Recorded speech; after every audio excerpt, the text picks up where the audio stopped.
8. What percentage of 40 is 8? Now, we can see here we have what percentage. That's our unknown. So we could always put that down as an x. And we know it's going to be a percent. Of means times. 40 is means equals. 2 plus 2 is 4. So is means equals. And then 8. So now we have an equation.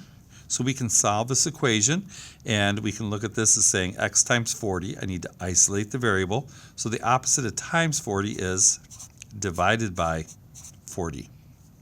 So 40 over 40 is 1. Anything times 1 is itself.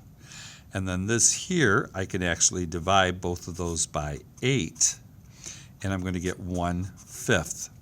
And then to make 1/5 into a percent, I do 1/5 times 100.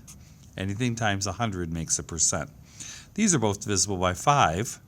5 divided by 5 is 1. 100 divided by 5 is 20. So I have 1 times 20 is 20, and 1 over 1 times 1 is 1. So 20 over 1, which is 20. So we're going to have 20%. Okay?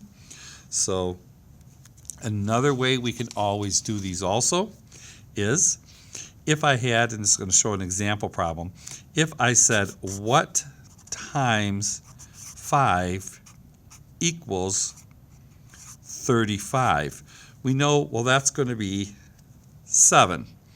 Okay? 7 times 5 is 35. So what we're going to actually do, now we're thinking, what would we do with these two numbers to get this number? And what we'd actually do is we do 35 divided by 5. So we'd actually do this problem backwards, and we would divide. So I can do the same thing with this problem. I can do this backwards and divide. So I'm going to do 8 divided by 40. Not 40 divided by 8, but 8 divided by 40. So I can just go ahead and do that problem. 8.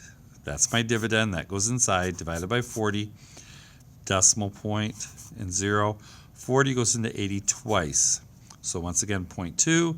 And when I multiply that times 100 to get the percent, once again, you take 0.2, move your decimal point 2 places, and you're going to still end up with 20%.